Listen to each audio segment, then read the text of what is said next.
A very strict protocol is required so that we can validly compare preparations from the same animals or from different animals, or arteries in the presence or absence of the fat that surrounds them, or in the presence or the absence of the endothelium.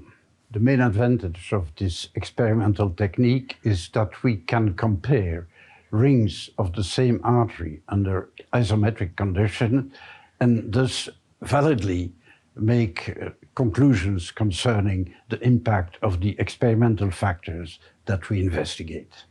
This protocol provides insights into modulation of vascular responsiveness by perivascular adipose tissues of different genetically modified animals. Adipose tissue dysfunctions represent an independent risk factor for hypertension and its associated cardiovascular complications.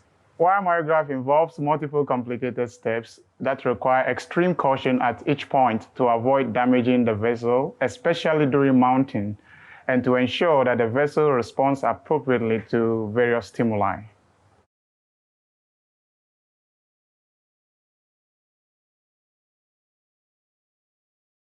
Begin this procedure with preparations and dissection of the mesenteric arterial rings as described in the text protocol.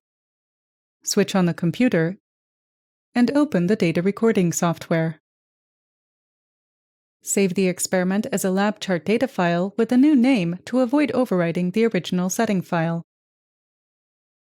Open the normalization settings window and set the K-factor to 1. Accept the default values for eyepiece calibration, target pressure, online averaging time, and delay time. Click OK to save the settings.